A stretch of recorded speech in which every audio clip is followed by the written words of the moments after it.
তেমন ভাবে এই ভারতের হিন্দুত্ববাদী এই সন্ত্রাসী নামক সংগঠন এই দেশ থেকে আমরা বিতাড়িত করব ইনশাআল্লাহ। সুপ্রিয় ভাই বন্ধু বাবা জীবন, আমরা সেই জাতির উত্তরসূরি। 94,000 মানুষের নাম লেখা আছে দিল্লির মেন গেটে, ইন্ডিয়ান গেটে, যারা প্রাণ দিয়েছিল ভারতকে স্বাধীন করতে গিয়ে। 94,000 এর মধ্যে 57,000 57,000 শুধুমাত্র আলেমেরা তাদের তাজা খুনকে ভারতের মাটিতে সিক্ত করেছে, রক্ত দিয়ে সিক্ত করে প্রাণ দিয়ে ইংরেজদেরকে তাড়িয়েছে। আগামী দিন আমরা সেই জাতির উত্তরসূরি। আমরা ভারতের মাটিকে বাঁচাতে গিয়ে, নিজের বাসস্থানকে বাঁচাতে গিয়ে আমরা পুনরায় প্রাণ দিয়ে শাহাদাতের দরওয়াজা বন্ধ করে নারে তাকবীর। ইনশাআল্লাহ এই দিন আমাদের বুকে আছে মুহাম্মদুর রাসূলুল্লাহ সাল্লাল্লাহু আলাইহি ওয়াসাল্লামের নীতি আদর্শ। সারা পৃথিবীর বাতিল ক্রিমিনালদেরকে এটা জানিয়ে দেন। আজকে এই ওয়ান ক্যামেরা থেকে বলতে চাই, সারা পৃথিবীর বাতিল শক্তি যাদের ভিতরে ইসলামের কোনো জ্ঞান নেই, তোমরা সরে দাও। আমার নবী যার নাম হযরত মুহাম্মদুর রাসূলুল্লাহ সাল্লাল্লাহু আলাইহি ওয়াসাল্লামের আদর্শ তোমরা শুনবে। যেদিন নবীজিকে মক্কা থেকে বিদায় করার জন্য তোমরাই বলবো 307টা মূর্তি কাবার ভিতরে ভরে রেখে রাত দিন তোমরা তার প্রতিমার পূজা করেছো। আর সেই চক্রান্ত নিয়ে তোমরা মুহাম্মদুর রাসূলুল্লাহ সাল্লাল্লাহু আলাইহি ওয়াসাল্লামের বাড়িকে ঘেরাও করে নবীজিকে হত্যা করবে, এই চক্রান্তে তোমরা মত পেতেছিলে। রাখে আল্লাহ মারে আল্লাহ রাখে কে? আল্লাহ জিবরিল আমিনকে পাঠালেন, ওগো জিবরিল যাও আমার প্যারা হাবিবকে জানিয়ে দাও এখনই মক্কা ত্যাগ করে মদিনায় চলে আসবে। আল্লাহ তাবারক ওয়া তাআলা রাসূলের কাছে ওহী হয়ে গেল। নবীজি শুনে গেলেন আমাকে আর মক্কায় থাকা যাবে না। বাইতুল্লাহ কাবা সারা পৃথিবীর একটি কেন্দ্রবিন্দু।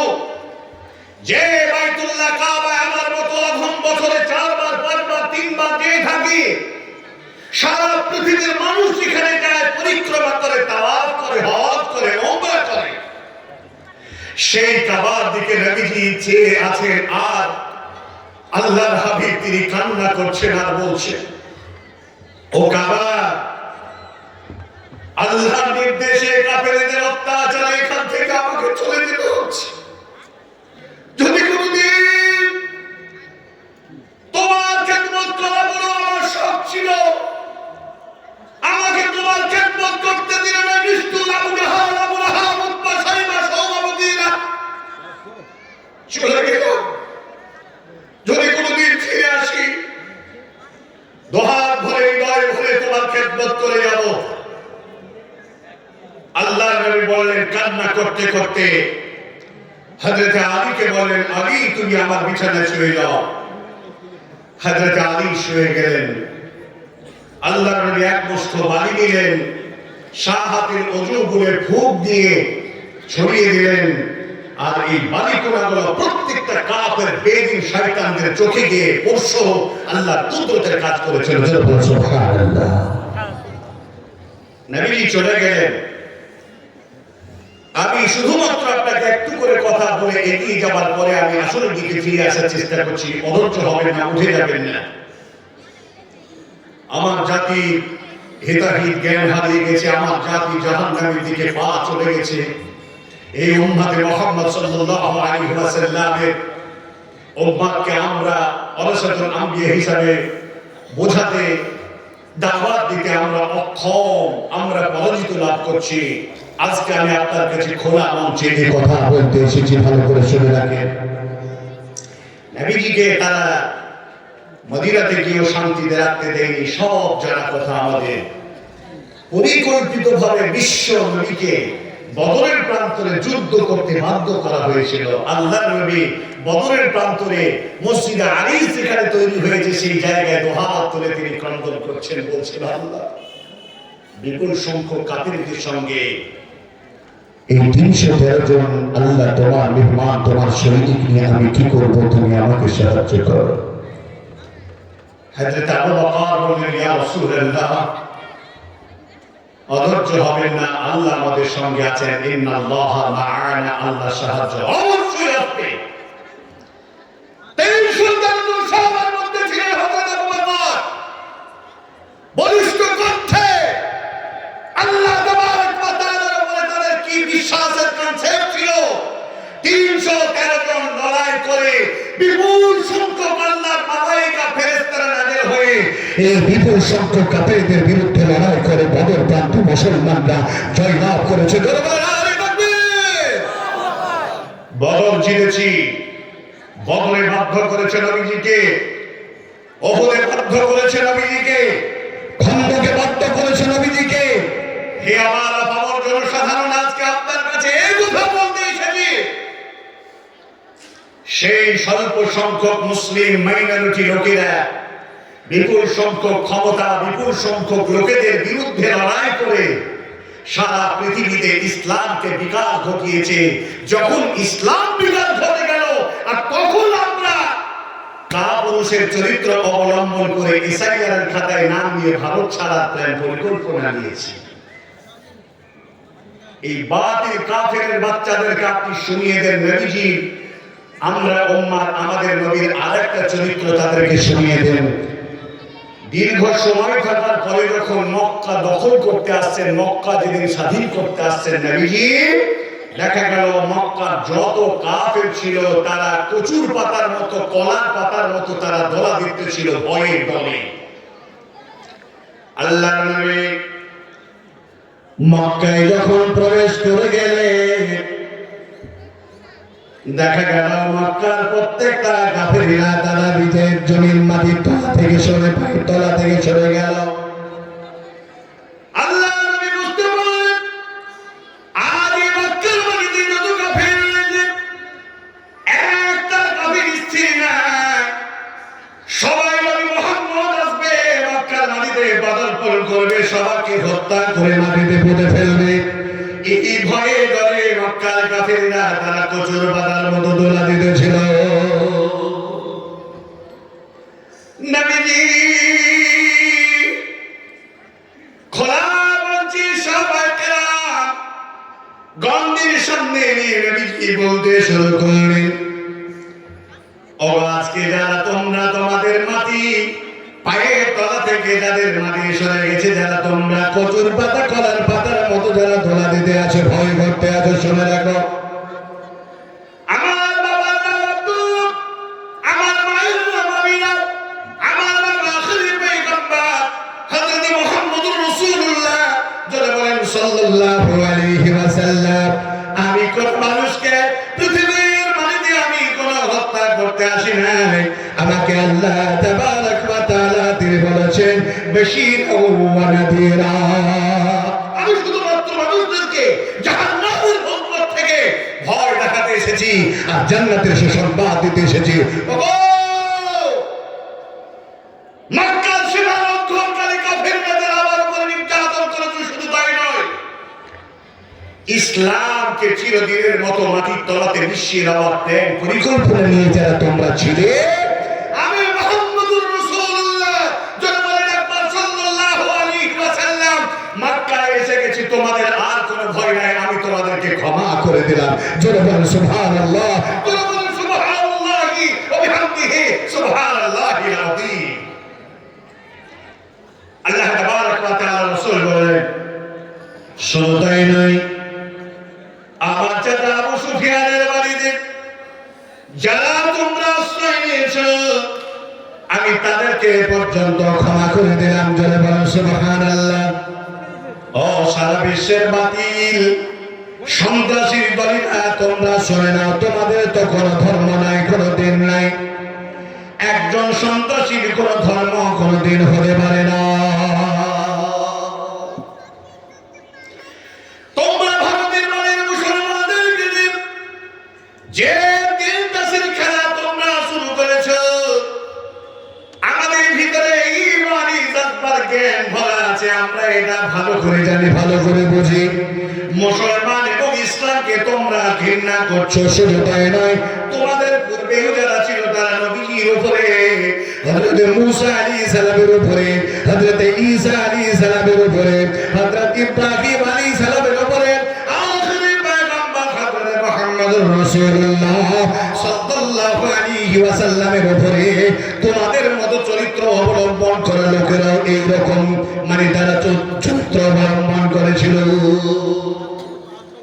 শুধু তোমরা আমাদেরকে ভারতের মাটি থেকে তাড়ানোর প্ল্যান পরিকল্পনা করো, এটা তোমাদের মৌলিক ভুল। যারা যখন যে ইসলামের বিরুদ্ধে একবার কথা বলেছে তাকে তার পরিণাম দিতে হয়েছে, কথা ঠিক কিনা জোরে বলেন। আরে একটা কিউট বাবু আছে না, যার নাম অসীম সরকার, আছে না নাই? এই কিউট বাবু দেখবেন তার চেহারাটা ঠিক দিদি ছেলের মতো। এ তো ছিল বাংলাদেশের এক বড় কবিয়াল, বাউলের মতো। এ আবার মুসলমানদের কোরআনকে নিয়ে কথা বলে। তোমার বাপ আবু জেহেল এই কোরআনের সংস্পর্শে এতটাই উন্মাদ হয়েছিল, সারা রাত নবীজির তেলাওয়াত শোনা বন্ধ করার ইউনিটি তৈরি করার পরও ক্ষান্ত থাকতে পারেনি, চুরি করে গিয়ে নবীজির কোরআন তেলাওয়াত শুনেছিল সারা রাত। এই কোরআনুল কারীমের তেলাওয়াত শুনতে শুনতে রাত অতিবাহিত হয়ে গেছে, দাঁড়ানো থেকে বসা টোকের কথাও ভুলে গেছে। সুবহানাল্লাহ। আবু জাহাল ধ্বংস হয়েছে বদরে, ফেরাউন ধ্বংস হয়েছে নবী মুসা আলাইহিস সালামের কবলে, নমরুদ ধ্বংস হয়েছে ইব্রাহিম আলাইহিস সালামের প্রিয়দের জুতাকে। আজকে তোমরা যারা ইসলামকে কালিমা লিপ্ত করতে চাও, তোমরা ইসলামের 10 পয়সার কোন ক্ষতি করতে পারবে না। ইসলাম সারা পৃথিবীতে বিকাশ আরো বেশি করে ঘটবে, তোমরাই পরাজিত হবে, করে বলেন ইনশাআল্লাহ। আমার ভাইয়েরা, এই কিউট বাবু একদিন ধ্বংস হবে, আপনারা দেখতে পারবেন। আমরা তো সবাই একটা আত্মা হিসাবে আল্লাহর কাছে ছিলাম, সবাই আপনাকে বলেছিলাম, আল্লাহ বলেছিলেন আলাস্তু বিরাব্বিকুম, আমি কি তোমাদের প্রভু নই? নরেন্দ্র মোদী, অমিত শাহ, আদিত্য যোগী, কিউট বাবু, শুভেন্দু অধিকারী আর যত বড়ই এই বিজেপি আরএসএস সন্ত্রাসী দলের বড় বড় নায়ক তারাও ছিল সেখানে, ফেরাউনও ছিল সেখানে, নমরুদও ছিল সেখানে, আবু জাহাল, আবু লাহাব, উতবা, সাইবা সবাই ছিল। আর যারা কিয়ামত হওয়ার আগে পর্যন্ত যারা আসবে সব আত্মা ছিল, সবাই বলেছিলাম আপনি আমাদের রাও। কিন্তু দুনিয়াতে এসে তুমি ইসলামের দুশমন, দুনিয়াতে এসে নবীজির দুশমন, তুমি দুনিয়াতে এসে ইসলামকে কালিমা লিপ্ত করার ভাষা বলো। একবার মরেই দেখো তোমার কোন বাপ বাছাই মনে করে, কথা ঠিক কিনা? একমাত্র বাঁচবে কারা? জোরে বলেন কারা? মুমিনরা, মুসলমানেরা। আল্লাহ রাব্বুল আলামিন কোরআনুল কারীম দিয়ে কথা স্পষ্ট করে বলে দিয়েছেন, শোনো এই বাতিল শক্তিরা, এই সন্ত্রাসের দলেরা, তোমরা শুনে নাও। যাদের তোমাদের জ্ঞান নেই তোমরা শোনো, আর তোমাদের দিলকে পরিবর্তন করে তোমরা এই এক আল্লাহকে তোমরা চিনে জাহান্নাম থেকে তোমরা বাঁচো। আল্লাহ কি বলেছেন শোনো।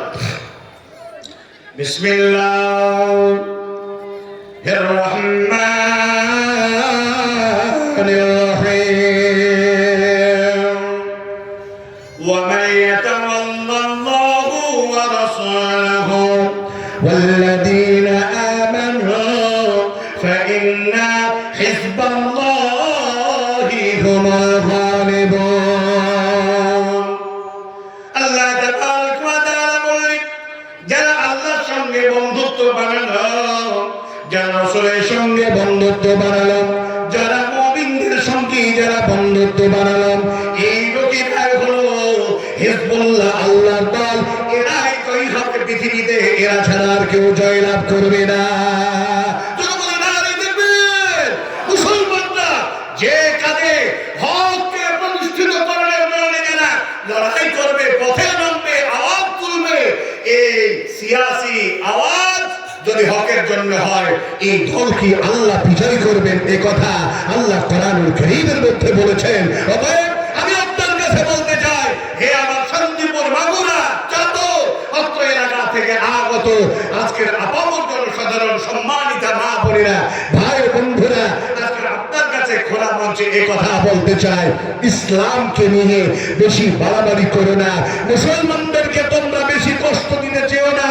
মুসলিমরা যদি একবার ঘরে বসে তাহলে মুহাম্মদ বিন কাসিমের মতো, হযরত ওমরের মতো, হযরত আলীর মতো তারা রূপ দেখিয়ে সারা পৃথিবীতে বিজয় লাভ করবে। জোরে বলেন ইনশাআল্লাহ। আমার ভাইয়েরা, আমার বন্ধুরা, আমার বাবা যুবকেরা, আমি আপনার কাছে এই কথা বলতে চাই, ওই লোকেদেরকে জানিয়ে দেন। কি জানান? বিশ্বনবী যখন মক্কা জয় করার জন্য প্রবেশ করলেন, কাফেরদেরকে ক্ষমা করে দিলেন। এক বৃদ্ধা, এক বুড়িমা নবীজির ভয়ে মক্কা ছেড়ে পালিয়ে যেতে আছে।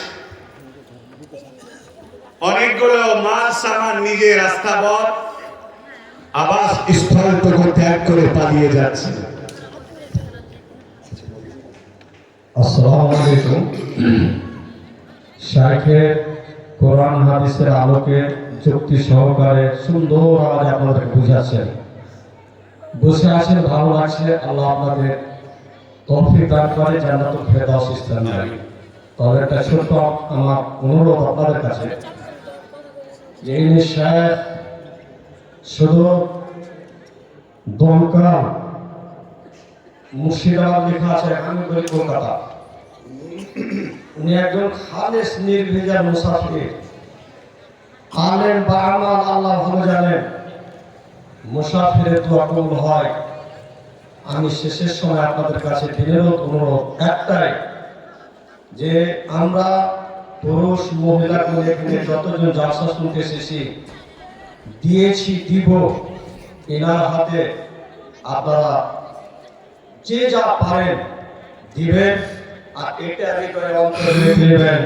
মুসাফিরের দোয়া কবুল হয়। আমরা এই দোয়া কবুল করার জন্য এই শাইখের হাতে আমরা দান দিচ্ছি। পাশাপাশি আমরা যে দুর্যোগের মুসিবতের সমস্যায় পড়ে আসি, আল্লাহ তাআলা আমাদের এই সমস্যা যেন সমাধান করে দেয়, তার জন্য পাওয়ারফুল দান এই সাতটা খায়া মোবারক খাতা আমরা করে দেব। এই আল্লাহ নবীর মাদ্রাসা, এই মাহাদুল উলুম ইসলামিয়াতে আমরা ছেড়ে যাব সাতটা জারিয়া। এটা আমার শেষ অনুরোধ রইল। জয় বলেন ইনশাআল্লাহ। আমি যে প্রসঙ্গ নিয়ে কথা বলতে আছি, আপনাদের কি অসুবিধা হচ্ছে? এখন যদি বলি যে আপনারা যতজন লোক আছেন 1000 করে মাদ্রাসায় দেন, তাহলে সব লোক চলে যাবে, 100% যাবে। জি আমি জানি, কিন্তু আপনারা অনেকে দিয়েছেন, এই কথাও জানি, কিন্তু মাদ্রাসাকে বাঁচাতে হবে, এই কথাও সঠিক। আজকে এসআইআর করে আপনাকে যদি দেশ থেকে তাড়িয়ে দেয়, তাহলে এই মাদ্রাসা চালাবে কারা? আর মাদ্রাসা চালাতে কোনো সরকারের কোনো অনুদান তো আসেই না। এই সমস্ত মাদ্রাসার সরকার আপামর জনসাধারণ আমরা। নবীজি সাহাবাদের মতো যদি আমাদের চেতনা থাকতো, তাহলে এই মাদ্রাসাগুলো এতবার চাইতে হতো না। কমিটিগণ এবং পরিচালন কমিটি, স্টেজে অবস্থানকৃত ব্যক্তিত্ব মহোদয়গণেরা এটা ভাবছেন, যদি কালেকশন এই শেষের গুলোতে যে কিছু আসবে, যদি এই বক্তব্যের মাঝে শেষ করে যদি চলে যায়, তাহলে কি হবে? আমাদের খরচটা উঠবে তো।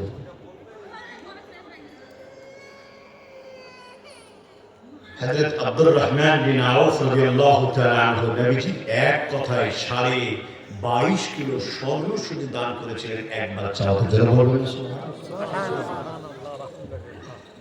হযরত উসমান গনির জীবনের উপার্জিত সব সম্পদ আল্লাহর রাস্তায় কুরবানি করে দিয়ে চলে গেলেন।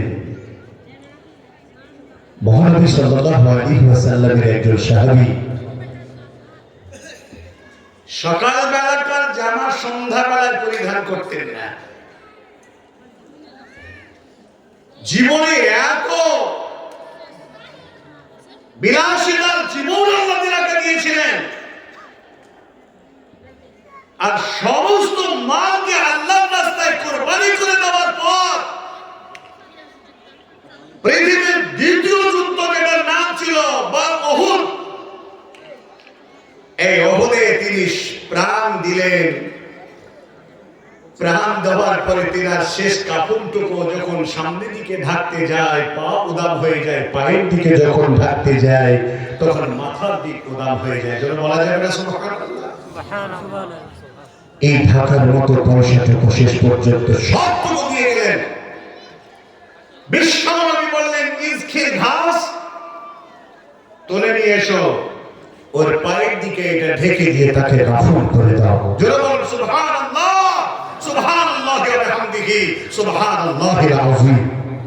ইত্তেফাকে আরেকটা হাদিস আপনাকে শোনাই, তারপরে আমি আপনার নিরসন দিয়ে যাব আজকের শেষ পরিণতি মুসলমানদের কি হবে। আমি এই হাদিসটা, এই তথ্যটা যতবার বলি আপনারা শুনেছেন। একজন সাহাবী, এতিম সাহাবী, যার একটা বিরাট খেজুরের বাগান ছিল। এই বাগান, এই বাগানে পাশে আর একটা বাগান ছিল। সকালবেলায় যখন ফজরের সালাতের পরে যখন খেজুর কুড়াতে যেতেন, তো দেখা যাচ্ছে ওই পাশের বাগানের কিছু খেজুর হয়তো ছুটে পড়লেই ছুটে যাবে, আর এটা আমি বিনা তদন্তে করিয়ে নিয়ে গেলে পরকালে জবাব দিতে হবে। তিনি ভাবলেন বাগানটাকে প্রাচীর দিলে পাশের বাগানের ফল আর আমার বাগানে ছুটে আসবে না। এতিম সাহাবা বাগানের প্রাচীর দেওয়ায় বাগানের সীমারেখাতে একটা খেজুরের গাছ দাঁড়িয়ে আছে। এই গাছটাকে পাশের বাগানের মালিককে বললেন, গাছ আপনার কেটে নেন, না তো আমার প্রাচীরটা সোজা হবে না। কোনো মতে কাটলো না। আল্লাহ রাব্বুল আলামিন রাসূলের কাছে নালিশ করা হলো। নবীজি বললেন, এই গাছটা তুমি যদি এতিমকে দিয়ে দাও আর তুমি কেটে নাও, জান্নাতে একটা খেজুরের গাছের ব্যবস্থা আমি মুহাম্মদ সাল্লাল্লাহু আলাইহি ওয়াসাল্লাম করে দেওয়ার জামিনদার হব। তোরা বলা যাবে না সুবহানাল্লাহ। এই কথাটা একজন সাহাবা শুনেছিলেন, যার নাম হলো হযরতে আবু দাহদা রাদিয়াল্লাহু তাআলা আনহু। আবু দাহদা বললেন, আবু লুলু তো কোনো কথা উত্তর করলেন না। আমি যদি এই খেজুরের গাছটাকে খরিদ করে দিয়ে এতিমের প্রাচীর দেওয়ার সুব্যবস্থা করে দিই, হে রাসূল, আমার জন্য কি জান্নাতে একটা খেজুরের গাছের ব্যবস্থা আল্লাহ করে দিবেন? আপনি কি এটা দায়িত্ব নিচ্ছেন? বিশ্বনবী বললেন, হে আবু দাহদা, আমি তোমার জন্য জামিনদার যদি তুমি এটা করে দাও। বাগানের মালিকের কাছে চলে গেলেন। হযরত আবু দাহদা যাওয়ার পরে তিনি বললেন, ভাইজান, এই গাছটাকে খরিদ করতে এসেছি, কয় টাকা দাম লাগবে তুমি একবার আমাকে বলো, আমি দেওয়ার জন্য প্রস্তুত আছি। হযরত আবু দাহদাকে সে দিতে অস্বীকার করলো। হযরত আবু দাহদা বললেন, আমি মদিনার অধিবাসী, আমি তোমাকে একটি অফার করতে চাই, অফারটাকে তুমি গ্রহণ যদি করে নাও তোমার বড় লাভ হবে। 600টা গাছের একটা বাগান, যে বাগানে 600টা গাছ আছে, নানান ধরনের খেজুর সেখানে উৎপাদন হয়। আর বাগানের মধ্যে আছে বিরাট এক প্রাসাদ, আর চালা বাড়ির মতো একটা বাড়ি, আর বাগানের মধ্যে আছে একটা কুয়া। এই তিনটা জিনিস তোমাকে সবটাই দান করে দেব, বিনিময় শুধু এই গাছটাকে তোমাকে দিতে হবে। হযরত আবু দাহদার কথা শুনে বাগানের মালিক রুফিল নিল। এর বিনিময়ে গাছটাকে কিনে দিয়ে এতিমকে বললেন, হযরত আবু দাহদা, এই বাগানের গাছটা করো, যার জন্য আমি তোমাকে খরিদ করে দেওয়ার পুরো ইন্তজাম আমি করে দিয়েছি। জোরে বলবেন না সুবহানাল্লাহ। প্রিয় ভাইরা, হযরত আবু দাহাদা বাড়ি চলে গেলেন। বাড়ি চলে যাওয়ার পরে বাগানের ভিতরে গেট খুলে বাড়িতে ঢুকে গেলে বাড়ির দরজার সামনে দাঁড়ালেন। বাড়িতে গিয়ে তিনার গৃহিণীকে বলছে, হে উম্মে দাহাদা, আসসালামু আলাইকুম ওয়া রাহমাতুল্লাহ। বাড়ি থেকে সালামের জবাব আসলো। বলে, উম্মে দাহাদা, সন্তানগুলোকে তুমি দাও, আরে বাড়ির দরজা থেকে বেরিয়ে চলো। হযরত উম্মে দাহাদা বলেন, ও স্বামীজা, কত টাকায় বাগান বাড়ি কি করে আপনি কি করলেন? বলে, বাগান বাড়ি আমি সব বিক্রি করে দিয়েছি। বিবি বলছেন, কত টাকায় বিক্রি করলেন? লাভ করলেন না লোকসান করলেন, একটু আমারে বলে দিন। উম্মে দাহাদাকে বলে, ও উম্মে দাহাদা, আজ সারা পৃথিবীর ভদ্র মানুষ যারা নাম হলো হযরত মুহাম্মদুর রাসূলুল্লাহ সাল্লাল্লাহু আলাইহি ওয়াসাল্লাম একটা জান্নাতের খেজুরের গাছ বা বাগান পাইয়ে দেওয়ার অঙ্গীকার করেছে। তাই দুনিয়ায় একটা খেজুরের গাছকে খরিদ করতে গিয়ে 600 টাকা বিশিষ্ট বাগান বাড়ি খুব সবকে আমি বিনিময় করে একটি গাছ খরিদ করে দিয়েছি।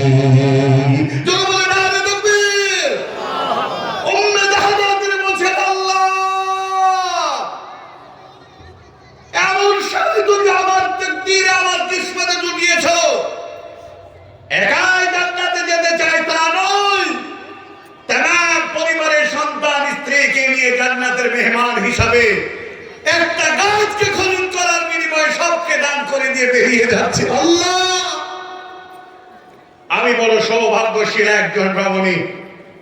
হযরত আবু দাহাদার সন্তান বিবিকে নিয়ে কোন দিকে যাবে? জেনে রাখবে, পৃথিবীর মাটিটা হলো মুমিনদের জন্য জেলখানা, আর এটা পৃথিবীর কোন স্থায়ী জায়গা নয়। হে সম্মানিত মা বোনেরা, হে আজকের এই মাগুরা চত্বর এলাকার সেনাবাহিনীর মুসলিম বিল্লাতেরা, বাড়ি গাড়ি অট্টালিকা ধন সম্পদ রেখে কি হবে? যেখানে জান্নাতের গ্যারান্টির কোন সার্টিফিকেটের ইঙ্গিত পাওয়া যায়, সেই জায়গার জন্য জীবনের রাস্তা প্রতিস্থাপন যা কিছু আছে সবকে বিক্রি করে দিয়ে জান্নাত হাসিল করার চেষ্টা করতে হবে। জোরে বলুন ইনশাআল্লাহ। হযরত আবু দাহাদা চলে গেলেন। যাবেন কোথায়? এর মানে হলো জান্নাতের পথে তিনি রওনা হয়ে যাচ্ছেন আল্লাহর মেহমান। আজ এই হাদিস থেকে প্রতীয়মান এ হয়, আমরা মুসলিম, আমাদের পকেটে আছে 1000 টাকা। এখন 1000 টাকা যদি দান করে দিই, তাহলে আগামীকাল কি হবে? আগামীকাল কি খাবো? 5000 টাকা যদি দান করে দিই, তাহলে কি খাবো? রিজকের মালিক কে? যারা বলে আল্লাহ। আরো যারা বলে আল্লাহ। আল্লাহ। মানুষের চিন্তার পরিধি কতদূর? ওই 1000-10,000 টাকা পর্যন্ত। এই টাকা ফুরিয়ে গেলে আমার কি হবে? তাহলে একটা আপনাকে ইসরায়েলি তত্ত্বের একটা এক্সাম্পল দিই। হযরতে মূসা আলাইহিস সালাম তুর পাহাড়ে গেলেন আল্লাহর কাছে, আর অন্তঃসত্ত্বা বিবিকে রেখে গেলেন, আগুন আনতে গেলেন। হযরতে মূসা আলাইহিস সালামের উপরে আল্লাহর ওহী নাযিল হচ্ছে, ইয়া মূসা ইযহাব ইলা ফিরআউনা ইন্নাহু তাগা। সীমালঙ্ঘন ফেরাউনের কে তুমি দাওয়াত দাও, এই দায়িত্ব তোমাকে দিলাম। আর মূসা আলাইহিস সালাম তিনি বলছেন, সেই তো, আমি এখন যদি বেরিয়ে যাই আমার বিবির কি হবে, কি খাবে? আল্লাহ তাবারাক ওয়া তাআলা মূসা আলাইহিস সালামের উত্তরের খবর কথা বুঝতে পারলেন। আল্লাহ বললেন, মূসা তোমার হাতে কি? বলে, হাতে আছে আমার লাঠি। সামনে তোমার পাথর, মারো, পাথরের আঘাত করো। পাথরের মধ্যে তিনি আঘাত করলেন, গোল চাকতি পাথরটা ফেটে গেল। তার ভিতর থেকে আরেকটা পাথর বেরিয়ে আসলো। আল্লাহ বললেন, ইয়া মূসা ওদিকে আবার তুমি মারো, আবার মারা হলো, আবার পাথর ফেটে গেল, আরো একটা গোল পাথর বেরিয়ে আসলো। আল্লাহ তাবারাক ওয়া তাআলা তিনি বললেন, ইয়া মূসা ওয়াদরিব, আবার তুমি মারো। নবী মূসা আলাইহিস সালাম তিনি মারলেন, পাথর ফেটে গেল, পাথরের মধ্যে ভরা ছিল একটা বড় পোকা, পোকার মুখের ভিতরে ভরা আছে, তার নিয়ে দাঁড়িয়ে আছে তাজা তরুতাজা একটা ঘাসের দানা। ধরে বলেন সুবহানাল্লাহ। ভাইরা আমার, বন্ধুরা আমার, আল্লাহ রাব্বুল আলামিন কাকে কোথায় কিভাবে রিজিক দেবেন তার সমস্ত রিজকের মালিক হলেন আল্লাহ। আল্লাহ তাবারাক ওয়া তাআলা তিনি বলেছেন, হুয়া রাজ্জাকুল কুওয়াতুল মাতিন। আল্লাহ হলেন সবচেয়ে বড় মজবুত রিজিক দাতা। জোরে বলেন সুবহানাল্লাহ। আমার ভাইরা, এত বড় গোল পাথরের ভিতরে, তার ভিতরে পাথর, তার ভিতরে পাথর, তার ভিতর থেকে ফেটে গিয়ে বেরিয়ে আসছে পোকা, আর পোকার মুখে লেগে আছে একটা তাজা ঘাস। কেমনে এই তাজা ঘাসটাকে পাথরের মধ্যে ঢোকালেন, এটা অবাক করার বিষয়। এই ক্ষমতার মালিক কে? এই ক্ষমতার একচ্ছত্র অধিপতির মালিক কে? আল্লাহ তাবারাক ওয়া তাআলা। আল্লাহ বুঝাতে চাইলেন, তুমি বুঝা, আমি যদি পোকাকে এত বড় শক্ত পাথরের মধ্যে যদি খাবার ঢোকাতে পারি, তোমার বিবিকে খাবার দিতে পারবো না? হে আমার মাগুরা চত্র অত্র এলাকার বাবা জীবন সনাম ধন্য মা বোনেরা, ভাই বন্ধুরা, কিসের এত টাকার অহংকার, কিসের এত বাড়ি গাড়ি? সব ছেড়ে তোমাকে চলে যেতে হবে। এই জন্য আমি আজকে বলতে চাই, কোন আবু জাহলের মতো, কোন হযরত আব্দুর রহমান বিন আওফের মতো, আলীর মতো, ওসমানের মতো, আবু বকরের মতো কে আছেন শেষের বেলায় আপনারা হৃদয়ের কোথা থেকে মুষ্টি ভরে আল্লাহর রাস্তায় দান করে যাবেন? কোনদিন ডোনেশনের ক্ষেত্রে কোনো কৃপণতা করবেন না, অন্যথায় আপনার এই দান কবুল হবে না। দান যদি কবুল করতে হয়, খলুসিয়াত নিয়াতে আল্লাহর রাস্তায় আপনাকে দান করতে হবে, অন্যথায় আপনার এই দান কবুল হবে না। এই জন্য এত কথা বলার প্রয়োজন নেই। হৃদয় ভরে যতজন লোক এসেছেন, আমার কথা শেষ হবে, সালাম দেব, তারপরে একসাথে বাড়িতে যাবো। ধরে বলেন ইনশাআল্লাহ। তারপরে আপনারা যাবেন। আমি কথাগুলো যেটা পূর্বের কথা চলছিল সেটাকে শেষ করি, আর আপনারা 500, 1000, 2000, 1000 যার কাছে যা ক্ষমতার মালিক, আপনি আল্লাহর উপরে ভরসা রেখে আপনি এই মাদ্রাসায়, এই মহাদে আপনি দান করুন। এই দান বিফলে যাবে না। একটা কথা বলতে হয় না, তারপরেও বলি, আমি ইসলাহি, এটা আমার উস্তাদুল মুকাররম অত্যন্ত ভালোবাসি। তিনাকে মাঝে মাঝে কথা হয়, সালাফি সাহেব মাঝে মাঝে কথা বলেন, তো যখন কিছু কথা তেনার মুখ থেকে শুনি, আমার মনে হয় আমার ইমানটা বেড়ে যাচ্ছে। অত্যন্ত দামি দামি আমাকে পরামর্শ দেন, আমিও কিছু পরামর্শ তিনার কাছে গ্রহণ করি। আমি একটি মাদ্রাসা করেছি, যে মাদ্রাসায় 79টা ছাত্র, তার মধ্যে 29টা এতিম এবং দুস্থ সন্তানদেরকে আমি আব্দুল কাদের আমার নিজের উপার্জন করা পয়সা দিয়ে চালানোর চেষ্টা করি। অন্যান্য বক্তারা ইনকাম করে রাত জেগে তারা বাড়ি গাড়ি টাকা অট্টালিকা বানাতে পারে, আমার জানা নাই, হয়তো বা বানায়। আমি ইসলাহি 2008 মার্চ কাদিহাট থেকে জালসা করে বাড়ি ফেরার পথে 18 সালের 31 মার্চ সুস্তারিতে বিরাট রোড অ্যাক্সিডেন্ট হয়ে যায়। তখনও হয়তো কোনো কোনো জালসাতে কোনো কোনো সময় হয়তো টাকার প্রতি লোভ ছিল, এত জালসায় কম কেন দিবে, এই কেন দিবে, সেই কেন দিবে। এই জন্যই বলতাম, এত টাকা ঢোকাতে হবে, আগে নয়, এটা আমাকে দিতে হবে। আজ পর্যন্ত 18 সালের পর থেকে কোনো জায়গায় বলি না যে আমাকে এতটি টাকা আপনাকে দিতে হবে। রিস্কের মালিক কে? তাকদীরের মালিক কে? পৃথিবীর যত বড় শক্তিশালী লোক হোক না কেন, তার মুকাদ্দারে যদি না থাকে, তাহলে কি সে পাবে? আর যদি পৃথিবীর সবচেয়ে দুর্বল শ্রেণীর লোক হোক না কেন, তার ভাগ্যে যদি থাকে, কেউ রুখতে পারবে? হে আমার আপামর জনসাধারণ, সেই দিন থেকে যত উপার্জন এই মাদ্রাসায় সব ঢেলে দিয়ে মাদ্রাসাটাকে আর 8টা বছর ঘুরিয়ে নিয়ে যাচ্ছি। আজকে আমার মাদ্রাসার সম্পত্তি ছিল মাত্র 2 কাঠার উপরে মাদ্রাসা ছিল, এখন সেই মাদ্রাসার জায়গা প্রায় 12 কাঠার উপরে মাদ্রাসাটা অবস্থান করেছে। যারা বলেন আলহামদুলিল্লাহ। বাড়ি গাড়ি তো আমার এটাই ভাগ্য করে আমি যে স্ত্রী পেয়েছি, লা ফাখর আলাই, আল্লাহ অহংকার করছি না, যে শব্দে স্ত্রী আমাকে দিয়েছে। জালসা করে গেলে পকেটের টাকাটা গুনে না, বাড়িতে যেটুকু প্রয়োজন মুখ ফুটে বলে সেটা নিয়ে বাকি টাকাটা মাদ্রাসার হোস্টেলে দিয়ে চলে আসি। আজ এইভাবে চলে যাচ্ছে। কিয়ামত পর্যন্ত যতদিন বাঁচবো একটাই নেশাতে মাদ্রাসাকে চালায়, যে এর বিনিময়ে এই পাপী মানুষটা যদি একদিন পরিত্রাণ পায়। প্রিয় ভাইরা, গ্রাম পেলে মাদ্রাসা চালাতে মানুষ সক্ষম হয়। আমার মাদ্রাসায় কোনো ঋণ নেই, জোরে বলেন আলহামদুলিল্লাহ। প্রত্যেক মাসে মাদ্রাসার মানে প্রত্যেক মান্থলি খরচ 1,64,000 টাকা। ৭৯টা কোরআনের বাকিকে মানুষ করছি। এবার দারসে নিজামিয়ার ইমাম ইবনে তাইমিয়া ইনস্টিটিউট হিসাবে প্রবেশিকা প্রথম নার্সারি লেভেলের দারসে নিজামিয়ার 2টি ক্লাস ওপেন করতে যাচ্ছে। আপনারা দোয়া রাখেন। আমি এই কথাটা বলার জন্য আমি বললাম, আমি অহংকার করে নাই, আল্লাহ তুমি আমাকে ক্ষমা করো। আমি বলতেছি এটাই, হে ভাই, হে বাপ, হে মা, পার্থিব জগতে কি হবে সব ছেড়ে চলে যেতে হবে। আমি বড় আফসোস করি, আমাদের মুর্শিদাবাদের দমকল সাব ডিভিশনের এক বিধায়ক ছিলেন, যার নাম হলো জাফিকুল ইসলাম। তিনি টিএমসির এক বিধায়ক ছিলেন। রাস্তায় দেখা হলে সালাম দিতেন।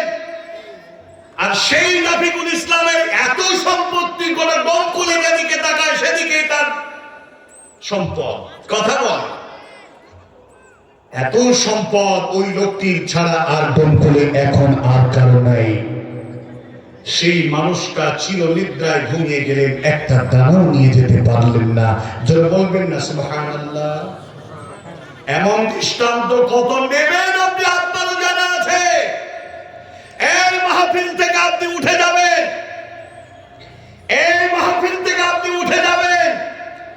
ঘুমিয়ে যাবেন, টাকার জায়গায় টাকা থাকবে, বাড়ির জায়গায় বাড়ি থাকবে, শুধু ডান হাতের উপরে শুধু গালটাকে নিয়ে আপনি ঘুমিয়ে যাবেন। ছেড়ে রাখবেন, আপনার জন্য সকাল নাও হতে পারে। কথা ভুল না ঠিক? হযরত ওমর রাদিয়াল্লাহু তাআলা আনহু তিনি বলছেন, ইয়াকুল ইদা আমসাইতা ফালা তান্তাদিরিস সামা ওয়া ইদা আসবাহতা ফালা তান্তাদিরিল মাসা। জেনে রাখো উম্মতে মুসলিমিন, সন্ধ্যাবেলায় উপনীত হয়ে তোমার জন্য সকালবেলা হবে এর আশা করা যাবে না। আর সকালবেলা যদিও তোমার জন্য হয়, তোমাকে এটা ভেবে নিতে হবে আমার জন্য সন্ধ্যা হবে না। তাহলে কি করতে হবে? এত সজাগ, এত সুযোগ, এত কিছু হওয়ার পরেও, পাওয়ার পরেও আপনি যদি আপনার চলনের মুখটাকে যদি আল্লাহমুখী না করতে পারেন, তাহলে 16 আনা আপনার জীবন বৃথা। আমি 18 সালে অ্যাক্সিডেন্ট হয়ে 27 লক্ষ টাকা খরচ করার পরও আমার এই হাতটাকে ফিরে পাই নাই। এখান থেকে আলহামদুলিল্লাহ এ পর্যন্ত লোহা দিয়ে শুধু পেস্টিং করা আছে, বাঁধা আছে। একটু যদি খোঁচা মারে তো লোহাতে খাটাস খাটাস করে।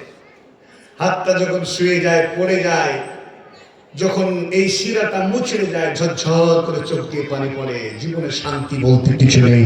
তারপর আলহামদুলিল্লাহ আমার মতো মানুষটাকে আল্লাহ তওবা করার সুযোগ দিয়েছে। যারা বলেন আলহামদুলিল্লাহ। আমি যেই দিন দুনিয়া ছেড়ে চলে যাই, মৌতের যে কি একটা ধাক্কা আমি পেয়েছিলাম। আমার বড় ভাই আমার আগে বক্তব্য রাখলেন, স্বনামধন্য খ্যাতি সম্পন্ন আলেম হাবিবুর রহমান সারাফি হাফিজাহুল্লাহ। এই লাভা ঢোকার আগে বিরাট রোড অ্যাক্সিডেন্ট হওয়ার পরে মানুষটাকে আল্লাহ রাব্বুল আলামিন মাহফুজ রেখেছে। যারা বলেন আলহামদুলিল্লাহ। এটা মুমিনদের জন্য বড় একটা গুড নিউজ। যে আল্লাহ তোমাকে অবকাশ দিয়েছে, তুমি জীবনটাকে শুধরে নাও। আর সবচেয়ে মানুষকে শুধরানোর জন্য সেটা অবাক হলো, হঠাৎ হঠাৎ মানুষ মারা যায়। হঠাৎ হঠাৎ মানুষ মারা গেলে মানুষ তওবা করার সুযোগটুকু পায় না। এই জন্য প্রত্যেকটা মানুষের সোচ্চার হওয়া দরকার যে আজ আব্দুর রহমান ভাই চলে গেছিল, কাল আমি চলে যেতে পারি। ওই লোকটি চলে গেল বিনা রোগে, বিনা মানে কোনো প্রবলেম ছিল না, তারপরেও যে মানুষটা চলে গেল, আমিও তো চলে যেতে পারি। এই জন্য নিজের বাহাদুরি নয়, ও মরে গেছে যাক, আমি তো বেঁচে আছি, আরে বেটা তোমাকেও যেতে হবে। জেনে রাখবেন, টিএমসির ক্ষমতার শীর্ষে অধিকারী একটা নেতা ছিল যার নাম হলো মুকুল রায়। শুনেছেন না? এই মুকুল রায় টিএমসি থেকে বিজেপি, বিজেপি থেকে টিএমসি, সারদা কাণ্ডে অভিযুক্ত হিসাবে আজকে যে মানুষটাকে বারবার টেলিভিশন, টিভি, ফেসবুক, ইউটিউবে আমরা দেখতে পেতাম, সেই মানুষটা আজকে শুধু কাকলে মাছের মতো বিছানায় পড়ে আছে, নাক দিয়ে খাবার ভরা হচ্ছে, কখন গেল কি গেল। এই অবস্থা আমার আপনার হবে না, এই কথা কি বলা যাবে? এর জন্য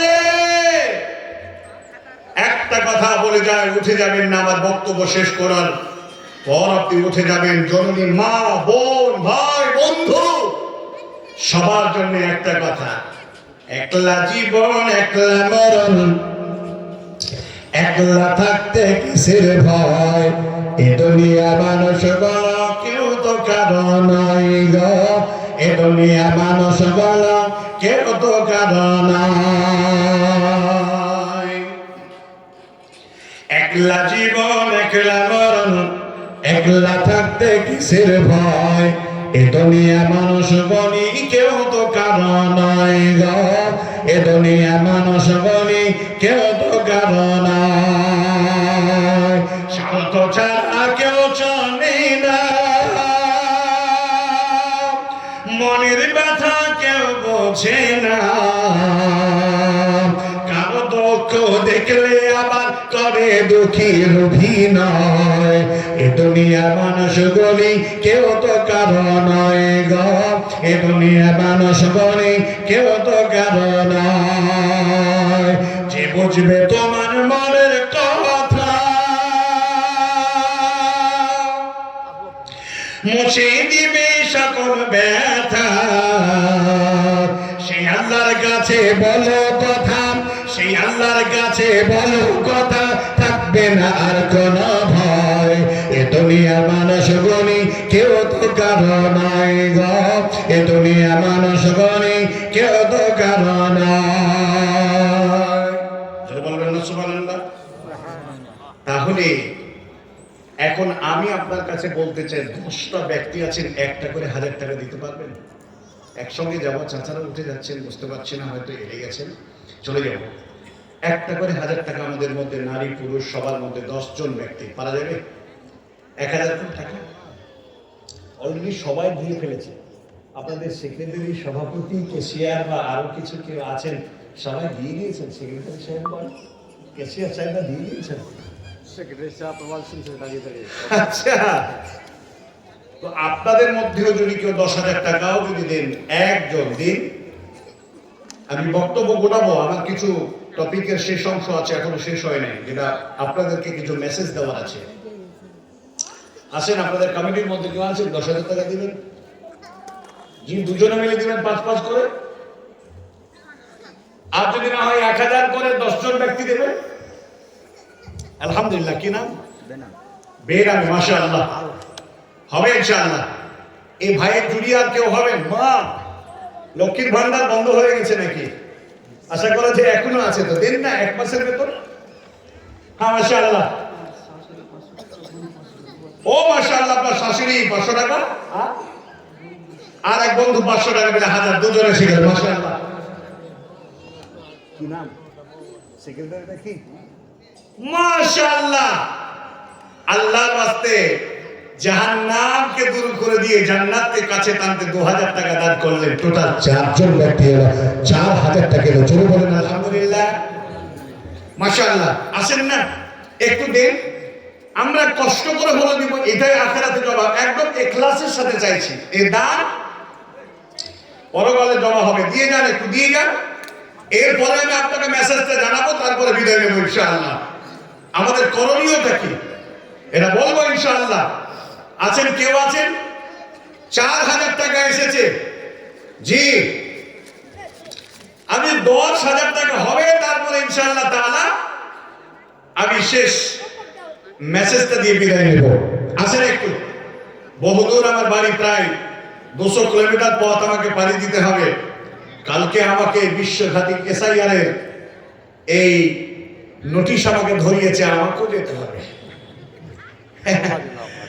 আমাকেও যেতে হবে। আমি আসামে জালসায় গেলাম, তো আমাকে সেখানে অনুমতি দেওয়ার জন্য বলছে 65 সালের ভোটার লিস্টের পাতা লাগবে, আমাকে বলছে। মাশাআল্লাহ, কি নাম? বেনামি 1000 টাকা, 5 জন ব্যক্তি হলো। আর একজন 500 টাকা, আলহামদুলিল্লাহ। আর একজন 100 টাকা, 5,500 টাকা হলো। ভাবছেন মা দিবেন ইনশাআল্লাহ, আসবে ইনশাআল্লাহ। তা আমি বললাম 65 সালে আমি তো জন্ম হয়নি, আমার বাপও পয়দা হয়নি, তা আমি কি করে 65 সালের ভোটার লিস্টের পাতা দেব? তা আমি আমার ভিআইপি অফিসার আপনাদের এই রতুয়া মালিক, আমাদের ডঙ্কুলের, আমি তেনাকে বললাম স্যার 65 সালের নয়, 1919 সালের আমাদের কাছে আমার দাদর বাপের জমির রেকর্ড আমাদের কাছে মজুদ আছে, একদম চকচকে ঝকঝকে, আমি আপনাকে দেব। এর মানে হলো ভারতবর্ষ থেকে কোনো মুসলমানরা বাংলাদেশ থেকে এসে বাস করেনি, বরঞ্চ বাংলাদেশ আর অন্যান্য দেশে ভারত থেকেই চলে গেছে। কথা ঠিক কিনা? আর তোমাদের অন্যান্য ব্যক্তিরা এ দেশে, মাশাআল্লাহ, আর 1000 টাকা আলহামদুলিল্লাহ আসবে। কত আছে? 1000 না 500? 500 হোক, তাহলে 5.5 আর 5, 6 আর 7,000 হলো। 3 জন ব্যক্তি আর দিয়ে যান 1000 করে, হয়ে যাবে ইনশাআল্লাহ। আমি জানি এই অত্র এলাকার মানুষেরা আল্লাহ তাবারক ওয়া তাআলাকে কতটা ভালোবাসে। আর আমি এই আশেপাশে অনেকবারই আসছি, চাতরে আসলাম, তারপরে চাতরে আরেকটা মাদ্রাসা এসেছিলাম, এবছর এসেছিলাম, কাতলামারিতে এসেছিলাম। যাই হোক, কাতলামারিতে তো আমাকে দ্বিতীয় দিন বক্তব্য রাখতে দেওয়া হয়েছিল, মাশাআল্লাহ, মানে 12টার পরে, মানে দ্বিতীয় দিন। আর আপনাদের এখানে তো অলরেডি গতকাল বক্তব্য রাখছিলাম, আর আজকে রাখছি না, কি বলছেন 12টা 4? আমি তো গতকালের বক্তা ছিলাম, উস্তাদ হাসছে বলছে, তাই তো আমি গতকালকেও বক্তব্য রেখেছি, আজকেও বক্তব্য রাখছি এই শান্তিপুর এই মাহাদুর মাদ্রাসায়, না? কথা ঠিক কিনা? জি, তো 2 দিন ধরে আপনাদের কাছে বক্তব্য রাখছি। এখন আপনি বলুন 3000 টাকা আসবে ইনশাআল্লাহ। মাশাআল্লাহ, ও মাশাআল্লাহ। 500 টাকা, 7.5, আর এখানে কত? 8000, 8, 9000 টাকা। মাশাআল্লাহ, 9100। মাশাআল্লাহ, মাশাআল্লাহ, 9100, 200, 300, 400, 500, 600। মাশাআল্লাহ, এই দেখেন 10,100 টাকা, বলেন আলহামদুলিল্লাহ। 10,100, 250, 350, 350, আর এখানে 20, আর এখানে হলো মাশাআল্লাহ 400 টাকা। 10,400 টাকা এসে গেছে, জোরে বলেন আলহামদুলিল্লাহ। 600 টাকা দিন, তাহলে 11,000 হবে। আর 600 টাকা কেউ দিবেন? 600 টাকা 11,000 হবে ইনশাআল্লাহ। এরপরে আপনাদেরকে একটু প্রার্থনা করে আপনাদেরকে একটা ছোট্ট মেসেজ দিন। মাশাআল্লাহ, আর একজন ব্যক্তি 200 টাকা দিবেন, আলহামদুলিল্লাহ আসবে।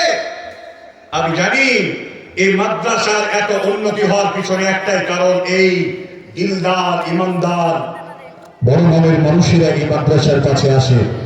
আসেন, আর 200 টাকা কেউ আছেন দেন, আর 200 টাকা, তাহলে 11,000 হবে। কে আছেন দেন? এই 200 টাকা নেন, সরি 600 টাকা, তারপরে 400 টাকা, 400 টাকা। 2 জন ব্যক্তি দেন 200 করে, ইনশাআল্লাহ হয়ে যাবে। জি, 11,000। একটু দোয়া দেব, তারপরে ইনশাআল্লাহ তাআলা আমাদের করণীয় উত্তরণের রাস্তা, আমাদেরকে কি করলে কি হবে জেনে রাখবেন। ভারতবর্ষ থেকে পৃথিবীর কোন ময়লা নিয়ে আমাদেরকে কেউ উৎখাত করতে পারবে? জোরে বলেন না করে ইনশাআল্লাহ। হ্যাঁ মাশাআল্লাহ। ওরে সুবহানাল্লাহ। 500 টাকা দিলেন আর এখানে গেল 100 টাকা, কোলমাল লেগে গেল 11,000। এই দেখেন 300 মানে 11,500 টাকা সব গোলমাল হয়ে যাচ্ছে। এক কাদার দান পছন্দ লাগে না, 500 দিলে 12,000। জি কি হবে এখন? দোয়া চালু করবো নাকি 500 টাকা নিয়েই দোয়া করবো? কোনটা বলেন? এই 500 টাকাকে সাথে নিয়েই যাবো নাকি ফেলে যাবো? আপনারা যেটা বলেন। মারহাবা বিকুম। 50 টাকা আছেন, 450 টাকা বাকি থাকলো। জননী মায়ের মধ্যে কেউ আছেন? আচ্ছা আচ্ছা পাঠান। ওরে সুবহানাল্লাহ, আমার প্রাণ প্রিয় ভাই বসে বসে শুনছিলেন। এই 100, 350 টাকা বাকি থাকলো। জি 350 টাকা বাকি থাকলো। এই 350 টাকা দিয়ে দিলে আমি আর ফেলে যাব না, 350 সাথে নিয়ে যাব। জি এই 350 দান কারণেওয়ালাকে সাথে নিয়ে আল্লাহর খুশি সন্তুষ্টির জায়গায় প্রার্থনার জন্য এগিয়ে যাব। এই গভীর রজনীতে আল্লাহর বান্দারা যারা এই ঠান্ডার প্রকোপে বসে বসে যারা আলোচনা শুনছেন, আলহামদুলিল্লাহ 100 টাকা, 250 টাকা, মাশাআল্লাহ 100 টাকা, 150 টাকা বাকি থাকলো। মাশাআল্লাহ বাচ্চারা 50 টাকা থাকলো বাকি 100 টাকা। ওরে সুবহানাল্লাহ, আবার এসে গেল 200 টাকা। হ্যাঁ তাহলে হয়ে গেল 12,150 হলো। এবার কি হবে? এই কৌশলের দাম বুঝতে পারছি। মাশাআল্লাহ আসেন একটু তাড়াতাড়ি। এই যে 150 টাকা, 250 ইনশাআল্লাহ। জি আসেন তাড়াতাড়ি। এ মাশাআল্লাহ এই দেখেন 150 এদিকে 200, 250 আর এখানে 300। মাশাআল্লাহ 550 আর এদিকে 77 সব শেষ। এই দেখেন 100, 13,000 হতে আর মাত্র 400 টাকা। এই বড় সমস্যায় পড়ে গেলাম আমরা। আমি ছোট মুখে বড় কথা।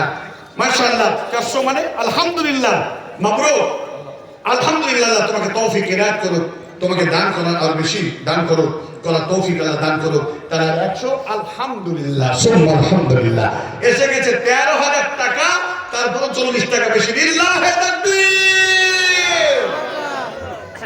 একটু আল্লাহর কাছে দোয়া।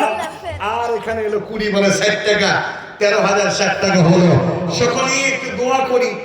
বিনা হাত না তুলেই দোয়া করা যায় না? যায় না? কারণ সালাতে যখন দাঁড়ায় এটা দোয়া না? দোয়া না? দোয়া। তো বুকে যখন হাত বাঁধি তখন কি এরকম করি? বাথরুমে যখন যাই আল্লাহুম্মা ইন্নী আউযু বিকা মিনাল খুবুসি ওয়াল খাবাইস তখন কি হাত তুলে আল্লাহুম্মা আমিন করি? না। আলহামদুলিল্লাহ এখানে কিছু টান এসছে না বলতেন। মহিলাদের মধ্যে থেকে এসছে 24,000। ও সুবহানাল্লাহ। জি এখন যেটা আসছে, আচ্ছা সব মিলিয়ে 63,396 টাকা মেয়েদের দান। এখন যা এলো হাতে দিল আর সব আলহামদুলিল্লাহ আরো 200 টাকা। মানে এখানে মেয়েদের রাউন্ড ফিগার এসে গেছে। মানে 63,396 টাকা আমার দাদার হাত দিয়ে এসেছে। যারা বলেন আলহামদুলিল্লাহ। মহানবীর সব চলে যান না, মহানবীর সবচেয়ে একটা দামি দোয়া যেটা আপনাদেরকে শুনতে হবে এবং শিখতে হবে। আল্লাহুম্মা সাল্লি আলাইহি আল্লাহুম্মা বারিক আলাইহি আল্লাহুম্মা আনসুর মান নাসারা দীনা মুহাম্মাদিন সাল্লাল্লাহু আলাইহি ওয়াসাল্লাম। ربنا آتنا في الدنيا حسنة وفي الآخرة حسنة وقنا عذاب النار ربنا ظلمنا أنفسنا وإن لم تغفر لنا وترحمنا لنكونن من الخاسرين رب العالمين গভীর রজনীতে তোমার বান্দারা আজকে ঠান্ডা প্রকোপে পড়ে পড়ে তারা আমিন আমিন বলে তারা আফসোস করে তোমার কাছে কাঁদছে। আয় আল্লাহ এই 13,000-এর উপরে যারা হৃদয়ের কোন দিকে যারা তোমাকে সন্তুষ্ট করার জন্য এই মাদ্রাসায় যারা প্রাণ ফেলে যারা দান খায়রাত করলেন, মাবুদ মাওলা তাদের দানকে তুমি কবুল করে নাও আল্লাহ। কারো মা নাই, কারো আব্বা নাই, কারো সংসার অশান্তি, কেউ বা অসুস্থ অবস্থায় পড়ে আছে আল্লাহ, মেহেরবানি করে আল্লাহ তুমি তাদেরকে সকল সমস্যাকে তুমি সমাধান করে দাও। মা বাবার কবরকে উজাড় করে দাও। হাজার সমস্যার সম্মুখীনকে তুমি দূরীভূত করো। ব্যবসা বাণিজ্যে বারাকায় তুমি পরিপূর্ণ করে দাও রব্বুল আলামিন। সুস্থ সবল ভাবে তোমার গোলামি করা তুমি আমাদের তৌফিক দান করো আল্লাহ। আজ এই দুনিয়ার বুকে যত সন্দেহ করে আমাদেরকে ভারতের মাটি থেকে যারা থাকতে দেবে না তারা নিয়াত করেছে আল্লাহ, পৃথিবীর কারো উপরে ভরসা রাখি না, শুধুমাত্র ভরসা রাখি তোমার উপরে আল্লাহ। কারো উপরে আমরা ভরসা করি না, ভরসা করে শুধু তোমার উপরে। তোমাকে আমরা অভিভাবক হিসেবে মেনে নিয়েছি আল্লাহ। তুমি কোরআনুল কারীমের মধ্যে বলে দিয়েছো যদি কেউ আল্লাহর উপরে ভরসা রাখে আল্লাহ তার জন্য যথেষ্ট হয়ে যায় আল্লাহ।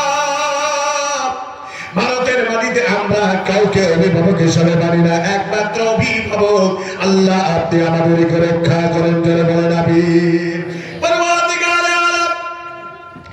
এই মাগুরা চাদর আর এই উত্তর এলাকার কাত্তাবাড়ি থেকে শুরু করে ছোট খেলিয়া থেকে শুরু করে আশেপাশে যত শামসে পর্যন্ত মানুষেরা যারা এসেছিলেন, যারা এসেছেন এই মাদ্রাসার শুভাকাঙ্ক্ষী হিতাকাঙ্ক্ষী জননী মা বোন ভাই বন্ধু বাবা জীবন রব্বুল আলামিন সকলকে তুমি জান্নাতের মেহমান হিসাবে আল্লাহ তুমি কবুল করে নিও।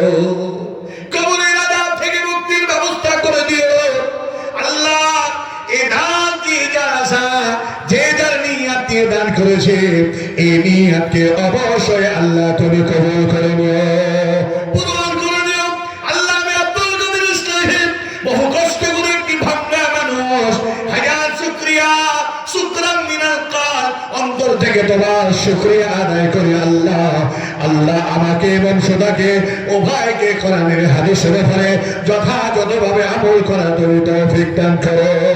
রব্বানা তাকাব্বাল মিন্না ইন্নাকা আনতাস সামিউল আলিম ওয়া তুব আলাইনা ইন্নাকা আনতাত তাওয়াবুর রহিম। সুবহান রাব্বিকা রাব্বিল ইজ্জাতি আম্মা ইয়াসিফুন ওয়া সালামুন আলাল মুরসালিন ওয়াল হামদুলিল্লাহি রাব্বিল আলামিন।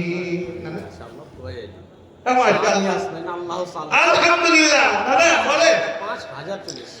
ওরে সুবহানাল্লাহ তাকবীর। মাদ্রাসা শুভাকাঙ্ক্ষী হিতাকাঙ্ক্ষী নাই বলে ঘুমিয়ে গেছে বলে 2 দিন ব্যাপী প্রোগ্রাম বলা যাচ্ছে যাতে অবস্থানকৃত মানুষদের অন্তর গলেছে, আল্লাহর ভয় আমাদের হৃদয়ে এসেছে, জেগেছে, যার কারণে শেষের বেলায় 5000 টাকা কোন আল্লাহর বান্দা দান করেছে। বলেন আলহামদুলিল্লাহ। এই 5000 টাকা দাতার জন্য খালেস অন্তরে দোয়া আল্লাহ এর মাল সয় সম্পত্তি বারাকায় পরিপূর্ণ করে দেওয়ার জন্য বলা যাবে না আমিন। শুধু আপনারা আমিন বলছেন তা নয়, এখানে লক্ষ লক্ষ ফেরেশতারাও আমিন বলছেন। এই বড় সৌভাগ্যশীল মানুষ গভীর রজনীতে আল্লাহ শেষ আসমানে নেমে আসেন। অলরেডি আল্লাহ দুনিয়াবি আসমানে নেমে আসছেন। আল্লাহ রাব্বুল আলামিন ফেরেশতাদেরকে বলে কে আমার কাছে কি কে চায়, কি বলতে চায়, আমি তাদের কথা শুনবো, তাদের উত্তর দেব, তাদেরকে ক্ষমা করব। আর সেই রাত্রে শেষের দিকে 5000 টাকা সঙ্গে যে 20 টাকাও দিয়েছেন সে দাতাও তার মধ্যে শামিল। আল্লাহ তুমি স্বয়ং শুনছো আমরা কি বলি। সমুদ্রের অথল তলদেশে যদি একটা পিঁপড়ে যদি পাথরের উপরে হাঁটে তার শব্দ তুমি যেহেতু শুনতে পাও, তুমি সেই ক্ষমতার একমাত্র একচ্ছত্রের অধিপতির মালিক হলেন আপনি। আল্লাহ আমাদের কষ্টকে তুমি কবুল করে নাও। আল্লাহ তুমি আমাদেরকে মাফ করে দাও করে বলেন আমিন। আল্লাহ আমরা পাপে ডুবে আছি, আমরা পাপী, আমাদেরকে ক্ষমা করে দিয়ে শরীয়ত থেকে মুক্তি করে দাও আমিন। আল্লাহ ভারতের মুসলমানদেরকে তুমি হেফাজত করে জোরে বলেন আমিন। আল্লাহ মুসলমানদেরকে বুঝার তৌফিক দাও জোরে বলেন আমিন। আল্লাহ মুসলমানদেরকে ইউনিটি হওয়ার তুমি তৌফিক এনায়েত করো জোরে বলেন আমিন। আল্লাহ যারা 100 বছরের টার্গেট নিয়ে মুসলমানদেরকে নিধন করবে, জেনোসাইড চালু করে মুসলিমদেরকে কেটে কেটে কুচি কুচি করে ফেলবে, এই টার্গেটে 100 বছর ওত পেতে আছে। আল্লাহ এই ফেরাউনি চক্রান্তকে যেমন সমুদ্রে ডুবিয়ে ধ্বংস করেছো, তাদেরকে তুমি ধ্বংস করে দাও জোরে বলেন আল্লাহুম্মা আমিন। আমি প্রত্যেকের পরিবারের উদ্দেশ্যে আমি একটি কথা বলতে চাই। সকল পরিবারকে পাপ থেকে দূরে থাকার জন্য অদত্ত আহ্বান জানাই। হারাম খাবার থেকে দূরে থাকুন। এক লোকমা হালাল খাদ্য 1000 লোকমা হারাম খাদ্যের চেয়ে উত্তম জোরে বলবেন না সুবহানাল্লাহ। এই হালাল বস্তু খেয়ে প্রয়োজনের পেটে পাথর বেঁধে বেঁচে থাকবো, তথাপিও হারামের আশ্রয় নেব না জোরে বলেন ইনশাআল্লাহ। আল্লাহ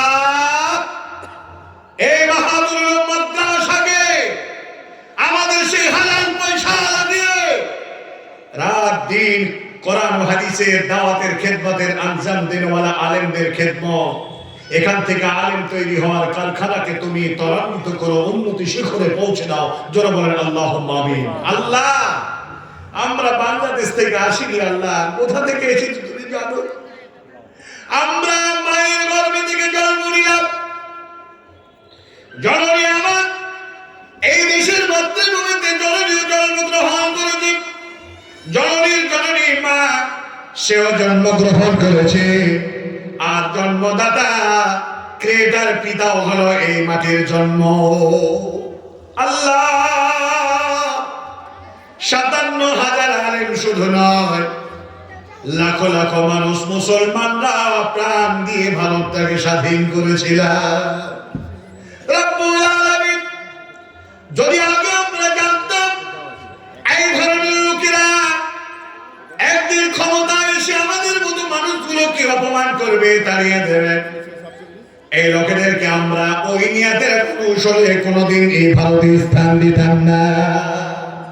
850 বছর ধরে আমাদের বাপ দাদা পদ্মাদারা এদেশে বাস করে গেলেন। সেই দিন শুধুমাত্র মুসলমানদের হাতেই ছিল ভারতের এই লাগা। সেই দিন আমাদের মধ্যে কোন হিন্দুকে কোন খ্রিস্টানকে কাউকে তাড়িয়ে দেওয়ার চিন্তা ছিল না। কেনই বা থাকবে? আমাদের আখেরি পয়গম্বর হযরত মুহাম্মদুর রাসূলুল্লাহ যারা বলেন সাল্লাল্লাহু আলাইহি ওয়াসাল্লাম আমাদেরকে এই শিক্ষা দেয় না। এখনো যদি আমরা ক্ষমতায় আছি, যারা মুসলমানদের উপর অত্যাচার করছো তোমাদেরকে আমরা ক্ষমা করে দেবো যারা বলেন ইনশাআল্লাহ।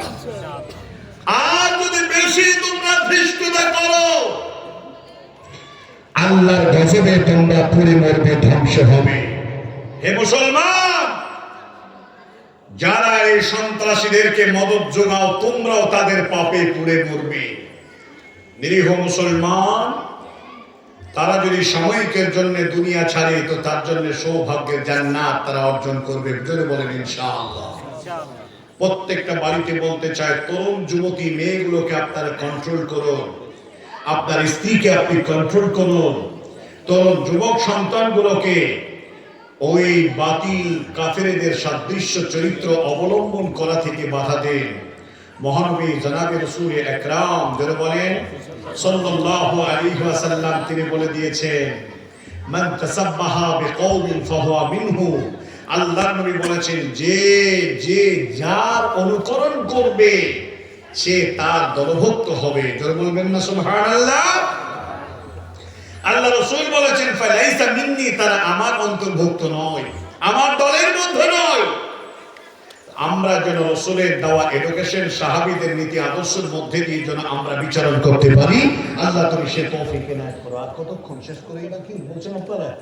শেষের দিকে যায়, রাত 12টা বেজে 21 মিনিট হয়ে গেল, যথেষ্ট সময় অতিক্রম হয়েছে, ঘুমাতে হবে। একটি কথা বলে যায়, শেষ দোয়া করার আগে শুনে রাখেন আপামর জনসাধারণ, জীবনে যদি আল্লাহর নৈকট্য লাভ করতে চান, সুখময় জায়গা যদি আপনি পেতে চান, এই 5 ওয়াক্ত শুধু নামাজ দিয়েও শেষ হবে না।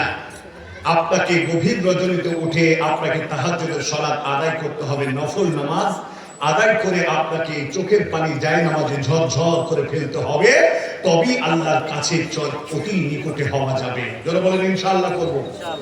আর আল্লাহর কাছে এই দোয়াটা আমল করে যান। এই ঈমান যে আপনি পেয়েছেন, এই ঈমান যেমন তেমন ঈমান নয়।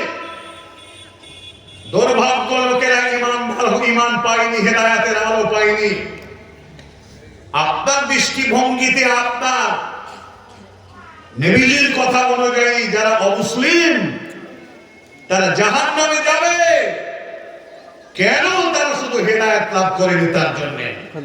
আলহামদুলিল্লাহ, মেয়েদের কাছ থেকে বেশ কিছু দান আসছে, আল্লাহ কবুল করে। জনাব আল্লাহুম্মা আমিন। আল্লাহুম্মা সাল্লি আলাইহি, আল্লাহুম্মা বারিক আলাইহি, আল্লাহুম্মা নসর মানাসির দিনা মুহাম্মদ সাল্লাল্লাহু আলাইহি ওয়াসাল্লাম। তাহলে এই যে ঈমান আপনি পেয়েছেন, এটা চারটিখানি কথা, এটাকে হেলাফেলা মনে করা যাবে না। যার জন্য একটি দোয়া, এই নফল ইবাদত, ফরজ ইবাদত, সুন্নাত ইবাদত, এই মাঝে আপনাকে চালিয়ে যেতে হবে।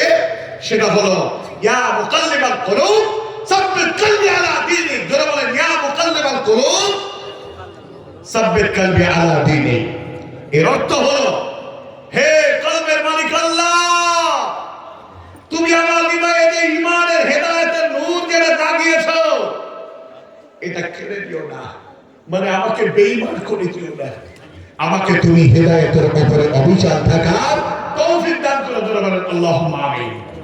আমার প্রিয় ভাইরা, আমার বাবা জীবনেরা, এখানে যত মা বোন, ভাই বন্ধু, বাবা জীবন আছেন, সকলের কাছে আমার একটাই প্রার্থনা, উদাত্ত আহ্বান, গভীর রজনীতে আল্লাহর কাছে সিজদায় নামাজে গিড়গিড়িয়ে আপনার জীবনের পাপ করে সেগুলো মোচন করে নেন। আর নিয়ত এটা রাখবেন, জীবনে আর দ্বিতীয়বার পাপ করব না। জোরে বলেন ইনশাআল্লাহ। আমি অনেক কথা রেখে গেলাম, অনেক কথা বলার ছিল, আর কথা বাড়াতে চাইছি না। এখান থেকে আমি আমার বক্তব্য সমাপ্ত ঘটাচ্ছি। বলার মাধ্যমে ভুল ত্রুটি হলে ক্ষমা করবেন। আপনারা আমার জাতি, আমরা যেন জান্নাতের মেহমান হিসেবে এই কিয়ামতের মাঠে ডান হাতে আমলনামা নিয়ে যেন হাসতে হাসতে জান্নাত যেতে পারে, আল্লাহ তুমি তৌফিক দান করে যেন আমিন। আকুলু কওলি হাযা আস্তাগফিরুল্লাহ ওয়া লাকুম সাইয়্যিদ মুসলিমিন ফাস্তাগফির ইন্নাল্লাহা গফুরুর রহিম। সকলে বলেন সুবহানাকা আল্লাহুম্মা ওয়া বিহামদিকা আশহাদু আল লা ইলাহা ইল্লা আনতা আস্তাগফিরুকা ওয়া আতুবু ইলাইক। আসসালামু আলাইকুম ওয়া রাহমাতুল্লাহ।